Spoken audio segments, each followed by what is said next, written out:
मित्रांनो, एप्रिल महिना सुरू झालेला आहे आणि ह्या एप्रिल महिन्यात असं काय विशेष असते हो पोलीस भरतीसाठी?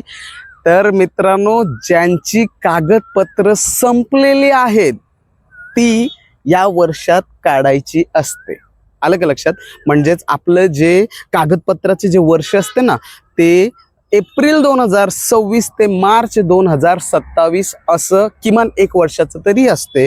तर ज्यांचं NCL संपलेलं असेल, कोणत्याही प्रकारचे कागदपत्र संपलेलं असेल, ज्याच्यामुळे आपल्याला मागील भरती देता आली नाही, ते सगळ्या प्रकारचे कागदपत्र ह्या एप्रिल महिन्यापासून तुम्हाला बनवायला सुरुवात करायची आहे. ओके, याच्यामध्ये बघा, जे कास्ट सर्टिफिकेट असते, जे डोमेसिल असते, ओके, आणि बऱ्याचशा अशा काही गोष्टी असतात ज्या परमनंट असतात.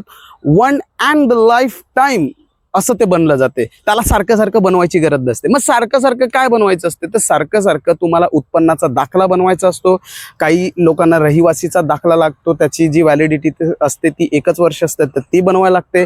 काही लोकांना जे EWS मध्ये आहेत बघा, त्यांना ॲन्युअल सर्टिफिकेट लागते, तर ते बनवावं लागते. आणि ज्यांचे NCL आहेत त्यांना NCL बनवायला लागते. आता NCL 2 प्रकारचे आहेत, एक 1 वर्षाचा आहे, एक 3 वर्षाचा आहे. तर जे काही संपलं असेल ते आजच बनवून घ्या. काय?